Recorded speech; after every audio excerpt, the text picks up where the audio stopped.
നമ്മളെ ഒട്ടുമിക്ക ആൾക്കാർക്കും ലഭിക്കുന്ന ടൂളാണ് സബ്സ്ക്രിപ്ഷന്റെ ടൂള്. ഏകദേശം ഒരുപാട് പേർക്ക് ഈ ടൂൾ ലഭിച്ചിട്ടുണ്ടാവും. ഈ ടൂൾ എങ്ങനെയാണ് സെറ്റപ്പ് ചെയ്യേണ്ടത് എന്നതിനെ കുറിച്ചിട്ടുള്ള ഒരു വീഡിയോ ഞാൻ മുമ്പ് ചെയ്തിട്ടുണ്ടായിരുന്നു. ഈ വീഡിയോ നിങ്ങൾക്ക് നോക്കിക്കഴിഞ്ഞാൽ നിങ്ങൾക്ക് മനസ്സിലാക്കാൻ സാധിക്കും. ഈ വീഡിയോയുടെ ലിങ്ക് ഞാൻ ഡിസ്ക്രിപ്ഷനിൽ ആഡ് ചെയ്യുന്നതായിരിക്കും. അപ്പോൾ നിങ്ങൾ നോക്കിക്കഴിഞ്ഞാൽ അത് എങ്ങനെയാണ് സെറ്റപ്പ് ചെയ്യേണ്ടത്, അതിലെങ്ങനെയാണ് റേറ്റ് ഞാൻ വെച്ചു കൊടുക്കേണ്ടത്, അത് പെർ മന്ത് നമ്മൾ പേയ്മെന്റ് വേറൊരാൾ നമ്മളെ പേയ്മെന്റ് ചെയ്തിട്ട് നമ്മളൊരു സബ്സ്ക്രൈബർ ആവലാണ് അതിനെക്കൊണ്ട് ഉദ്ദേശിക്കുന്നത്. അതായത് യൂട്യൂബിൽ അതിന് ജോയിൻ മെമ്പർഷിപ്പ് എന്ന് പറയും, ഫേസ്ബുക്കിൽ അതിന് സബ്സ്ക്രിപ്ഷൻ അല്ലെങ്കിൽ സബ്സ്ക്രൈബർ അങ്ങനെയും പറയും. അപ്പോൾ നമ്മൾക്ക് എന്തെങ്കിലും ഒരു കലാപരമായിട്ടുള്ള അറിവോ അല്ലെങ്കിൽ പിന്നെ വേറെ ഏതെങ്കിലും രീതിയിൽ നമ്മളെ പ്രൊഫഷണൽ ആയിട്ടുള്ള അറിവോ അല്ലെങ്കിൽ നമ്മളിൽ നിന്നും എന്തെങ്കിലും ഒന്ന് അറിയാൻ വേണ്ടിയിട്ട് മറ്റുള്ളവര് നമുക്ക് മാസത്തിൽ പേയ്മെന്റ് തന്നിട്ട് നമ്മളുടെ ഒരു സബ്സ്ക്രൈബർ ആവലാണ് അതിനെ കൊണ്ട് ഉദ്ദേശിക്കുന്നത്. ഇപ്പൊ ഇതിൽ ക്ലിക്ക് ചെയ്ത് കഴിഞ്ഞാൽ നമുക്ക് കാണാൻ സാധിക്കും, നമ്മൾക്ക് അതിലൊരു പേയ്മെന്റ് നമുക്ക് റേറ്റ് അതിൽ ഇട്ട് വെക്കാം. ഈ എഡിറ്റ് സൈൻ അപ്പ് പേജിൽ നമ്മൾ ക്ലിക്ക് ചെയ്ത് കഴിഞ്ഞാൽ അവിടെ കാണാൻ സാധിക്കും. ഞാനിപ്പോ നിലവിൽ മാസത്തിൽ 89 രൂപയാണ് എൻ്റെ സബ്സ്ക്രൈബറിന്റെ റേറ്റ് ഞാൻ വെച്ചിട്ടുള്ളത്. അത് പേ ചെയ്തിട്ട് ആർക്ക് വേണമെങ്കിലും എൻ്റെ ഒരു സബ്സ്ക്രൈബർ ആവാം. അപ്പൊ ഈ സബ്സ്ക്രൈബർ ആയിക്കഴിഞ്ഞാൽ നമ്മൾ അവർക്ക് വേണ്ടിയിട്ട് എന്തെങ്കിലും സ്പെഷ്യലായിട്ട് കൊടുക്കുക എന്നാണ് ഉദ്ദേശിക്കുന്നത്. അവർക്ക് വേണ്ടി സ്പെഷ്യലായിട്ട് ഈ ഒരാൾ മാത്രം, പല ആൾക്കാരും വന്നിട്ടുണ്ടെങ്കിൽ അവർ ഈ സബ്സ്ക്രൈബർമാർക്ക് വേണ്ടിയിട്ട് മാത്രം ഒരു ലൈവ് ആക്കാം, അല്ലെങ്കിൽ സബ്സ്ക്രൈബർമാർക്ക് വേണ്ടിയിട്ട് മാത്രം ഒരു വീഡിയോ ആക്കാം, സബ്സ്ക്രൈബർമാർക്ക് വേണ്ടിയിട്ട് മാത്രം നമുക്കൊരു ഫോട്ടോ പോസ്റ്റ് ചെയ്യുക, ഇങ്ങനെയുള്ള കാര്യങ്ങളൊക്കെയാണ് അതിനെ കൊണ്ട് ഉദ്ദേശിക്കുന്നത്. അപ്പോൾ ഈ ടൂള് പല ആൾക്കാർക്കും സൈനപ്പ് ചെയ്ത് വെച്ചിട്ടുണ്ടാവും, അത് ആ വീഡിയോ കണ്ടിട്ടും ചെയ്തിട്ടുണ്ടാവും, അല്ലാണ്ട് നിങ്ങൾ ചെയ്ത് വെച്ചിട്ടുണ്ടാവും. പക്ഷെ ഈ ടൂൾ ശരിക്കും നമുക്ക് എങ്ങനെ ഉപകാരപ്രദമാക്കാം, ഈ ടൂളിൽ നിന്ന് നമുക്ക് എങ്ങനെ ഏണിങ്സ് ഉണ്ടാക്കാം, അതിനെ കുറിച്ചിട്ടാണ് ഇന്നത്തെ വീഡിയോയിൽ ഞാൻ നിങ്ങളുമായിട്ട് ഷെയർ ചെയ്യാൻ വേണ്ടി പോകുന്നത്. ഞാനിപ്പോൾ ഇവിടേക്ക് നമ്മൾ റിവേഴ്സ് പോവാം. റിവേഴ്സ് പോയി കഴിഞ്ഞാൽ ഇതിപ്പോൾ ഇങ്ങനെ ഒരു ടൂളാണ്. ഞാൻ ഇതിൽ ക്ലിക്ക് ചെയ്തിട്ട് ഞാൻ ഇവിടെ കാണുന്ന ഈ പിന്നീട് കമന്റ് എന്നുണ്ട്, ഈ നാലാമത്തെ ഈ ഭാഗത്ത് നമ്മൾ ഇവിടെ പിന്നീട് കമന്റ് എന്ന് കാണും.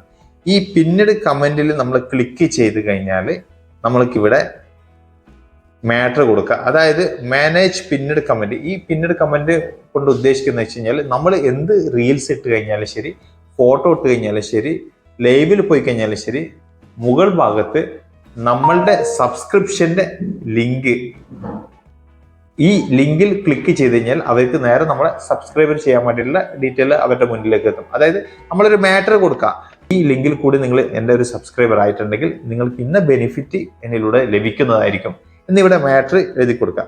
ഓക്കെ, ഈ മാറ്റർ എഴുതി കൊടുത്തിട്ട് അതിൻ്റെ അടിയിലായിരിക്കും നിങ്ങളുടെ ഈ ലിങ്ക് ആഡ് ആവുന്നത്. അപ്പോൾ നിങ്ങൾ എന്ത് ഫോട്ടോ ഇട്ട് കഴിഞ്ഞാലും വീഡിയോ ഇട്ട് കഴിഞ്ഞാലും ലൈവിൽ പോയി കഴിഞ്ഞാൽ ഫസ്റ്റ് തന്നെ നിങ്ങളുടെ കമന്റിന്റെ മുകൾ ഭാഗത്ത് തന്നെ ഈ ലിങ്ക് വരുന്നതായിരിക്കും. അപ്പൊ ആ ലിങ്ക് കാണുമ്പോൾ ആരെങ്കിലും നിങ്ങളുടെ ആ ലിങ്കിൽ ക്ലിക്ക് ചെയ്ത് കഴിഞ്ഞാൽ ഡയറക്റ്റ് നിങ്ങളുടെ സബ്സ്ക്രൈബർ ആവാനുള്ള സാധ്യതയുണ്ട്. ഉദാഹരണത്തിന് ഞാനിപ്പോൾ ഇവിടെ കാണിച്ചു തരാം. ഞാനിപ്പോൾ ഇവിടെ ജസ്റ്റ് ഒന്ന് ടൈപ്പ് ചെയ്യുന്നു. ഞാനിവിടെ ജസ്റ്റ് ഒരു മാറ്റർ ഞാൻ ഇവിടെ കൊടുത്തിട്ടുണ്ട്. ഈ പ്രൊഫൈൽ നിങ്ങൾ സബ്സ്ക്രൈബ് ചെയ്ത് കഴിഞ്ഞാൽ ഫേസ്ബുക്ക് റിലേറ്റഡ് ഡീറ്റെയിൽസ് നിങ്ങൾക്ക് ലഭിക്കും. ഓക്കെ, അപ്പോൾ അതിന്റെ മുകളിൽ തന്നെ ഇതിൽ കൊടുത്തിട്ടുണ്ട്, write a short message encouraging your fans to subscribe to you. അതായത് നമ്മൾ സബ്സ്ക്രൈബ് ചെയ്യാൻ വേണ്ടിയിട്ട് ചെറിയൊരു ഷോർട്ട് മെസ്സേജ് നമ്മൾ അതിന്റെ മുകളിൽ ആ ലിങ്കിന്റെ മുകളിൽ തന്നെ കൊടുത്തു കഴിഞ്ഞാൽ കുറച്ചും കൂടി നല്ലതായിരിക്കും, അവർക്ക് കാര്യങ്ങൾ മനസ്സിലാവും. The comment will be pinned on your reels and live videos and automatically added to new post. മനസ്സിലായോ? ഈ കമന്റ് നിങ്ങളുടെ റീലിലും അതുപോലെ തന്നെ ലൈവ് വീഡിയോയിലും നമ്മളുടെ ഈ കമന്റ് ഓട്ടോമാറ്റിക്കായിട്ട് ആഡ് ആവുന്നതായിരിക്കും. പോസ്റ്ററിൽ ആവോ എന്ന് ഡൗട്ടാണ്, അത് നമ്മൾ ചെക്ക് ചെയ്തിട്ട് നോക്കേണ്ടി വരും. ഓക്കെ, അപ്പോൾ നമ്മൾ ഇങ്ങനെ കൊടുത്തതിന് ശേഷം പ്രിവ്യൂല് പോകാലോ ഓപ്ഷൻ, നമുക്കത് കാണാം എങ്ങനെ ആയിരിക്കും. നമ്മൾ പ്രിവ്യൂല് ക്ലിക്ക് ചെയ്ത് കഴിഞ്ഞാൽ നമ്മളെ മാറ്റർ മുകളിൽ തന്നെ വന്നിട്ടുണ്ട്. ഈ പ്രൊഫൈൽ നിങ്ങൾ സബ്സ്ക്രൈബ് ചെയ്ത് കഴിഞ്ഞാൽ ഫേസ്ബുക്ക് റിലേറ്റഡ് ഡീറ്റെയിൽസ് നിങ്ങൾക്ക് ലഭിക്കും. അതിന്റെ താഴെയാണ് ഈ ലിങ്ക് വരുന്നത്. ഓക്കെ, ഞാനിപ്പോൾ ഇവിടെ അപ്ഡേറ്റ് കൊടുത്തു കഴിഞ്ഞാൽ നമ്മൾ ആ സെറ്റപ്പ് ചെയ്ത് കഴിഞ്ഞ് ഇനി നമ്മൾ ഒരു റീൽ അപ്ലോഡ് ചെയ്യുമ്പോൾ നമ്മൾക്ക് ആ മാറ്റർ അതിന്റെ കൂടെ തന്നെ വരുന്നുണ്ടോ നോക്കാം. ഇതാണ് ഞാനിപ്പം ഷെയർ ചെയ്തിട്ടുള്ള വീഡിയോ. ഇതിന്റെ ലിങ്കിൽ ക്ലിക്ക് ചെയ്ത് കഴിഞ്ഞാൽ നമുക്ക് അവിടെ കാണാൻ കഴിയും. ഇതാണ് ഇവിടെ വന്നിട്ടുണ്ട്. ഈ പ്രൊഫൈൽ നിങ്ങൾ സബ്സ്ക്രൈബ് ചെയ്ത് കഴിഞ്ഞാൽ ഫേസ്ബുക്ക് റിലേറ്റഡ് ഡീറ്റെയിൽസ് നിങ്ങൾക്ക് ലഭിക്കുന്നതായിരിക്കും.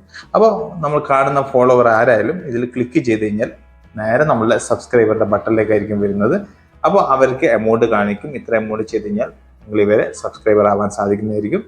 അപ്പോൾ നമ്മൾ ആ പേയ്മെന്റ് തന്നിട്ട് നമ്മളൊരു സബ്സ്ക്രൈബർ ആകല, അപ്പോൾ നമ്മൾക്ക് ആ പേയ്മെന്റ് ലഭിക്കും, അവർക്ക് നമ്മളിൽ നിന്ന് എന്തെങ്കിലും അറിവ് ലഭിക്കും. ഇങ്ങനെ മാസാമാസം നിങ്ങൾക്ക് എത്ര എമൗണ്ട് വെച്ചിട്ടാണ് ചെയ്യേണ്ടത് സെറ്റ് ആക്കേണ്ടത് ആ രീതിയിൽ നിങ്ങൾക്ക് സെറ്റപ്പ് ചെയ്തെടുക്കുക. അപ്പോൾ ഇത് പ്രകാരം നിങ്ങൾക്ക് ഏണിങ്സും ഉണ്ടാക്കാൻ സാധിക്കുന്നതായിരിക്കും. ഓക്കെ, അപ്പോൾ ഇന്നത്തെ വീഡിയോ നിങ്ങൾക്ക് ഇഷ്ടപ്പെട്ടെന്ന് വരുന്നത്. വീഡിയോ ഇഷ്ടപ്പെട്ട് കഴിഞ്ഞാൽ ലൈക്ക് ചെയ്യാൻ മറക്കരുത്. സബ്സ്ക്രൈബ് ചെയ്ത് കഴിഞ്ഞാൽ ഇതുമായി ബന്ധപ്പെട്ട വീഡിയോ ഇനി നിങ്ങളുടെ മുന്നിൽ വന്നുകൊണ്ടിരിക്കും. ഫേസ്ബുക്കിലാണെന്നുണ്ടെങ്കിൽ ഫോളോ ചെയ്യാൻ മറക്കരുത്. വീണ്ടും അടുത്തൊരു വീഡിയോ ആയിട്ട് കാണുന്നവരിക്കും ഗുഡ് ബൈ, ജയ് ഹിന്ദ്.